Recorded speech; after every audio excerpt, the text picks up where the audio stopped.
University Hospital of South Manchester has staked its claim as Britain's greenest hospital. We spoke to DEFRA, we spoke to the Carbon Trust, the environmental agencies, and they all said they thought, based on what we were doing, that we were, but we still wait to be challenged. So until somebody comes forward, we consider we are Britain's greenest hospital. The Trust Board, staff and volunteers all have a commitment to reduce the hospital's environmental impact and are moving closer to the ultimate goal of carbon neutrality, using both greener technology and by inspiring behaviour change. We've inspired the staff to believe in something and they just get behind it. It's absolutely amazing.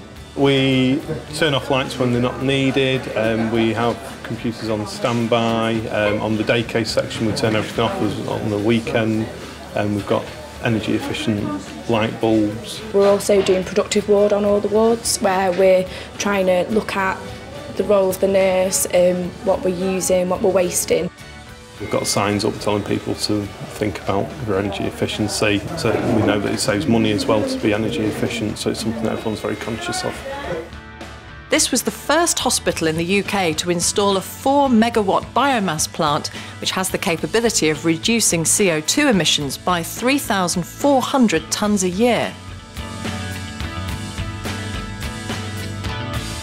The biggest investment is our biomass boiler system, which was the largest of its type in a UK hospital, certainly at the time of installation, which has had a dramatic effect on reducing our carbon emissions.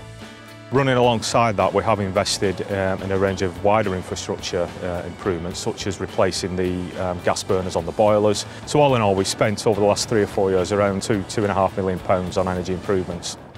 Improvements to insulation, windows and the steam-based heating system have resulted in a 27% cut in overall demand for heating.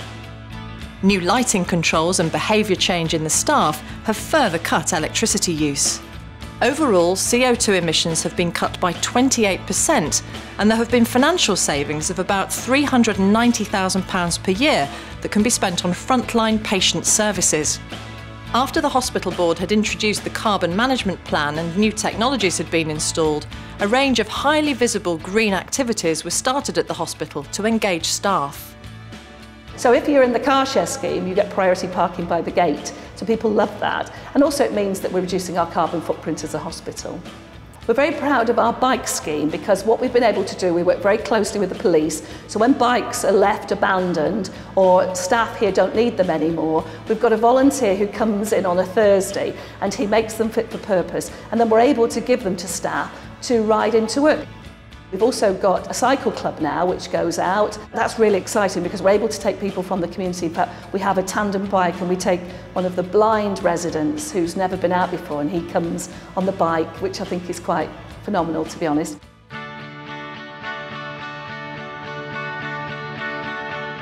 78% of the people who work here live in the community we serve. So we decided right from the outset that we were going to have a big involvement with local schools. We tell them what we're doing at our hospital and they then instigate those ideas, if they work, at their schools. What we have on the first Friday of every month is a farmers market, and we invite local producers to come on in. We also have Alice, our Harris hawk, and we believe that's a first for a hospital. So Alice flies around, she scares off the pesky pigeons, and she's actually quite a magnificent sight, and a lot of patients, long-term patients, come out to see her.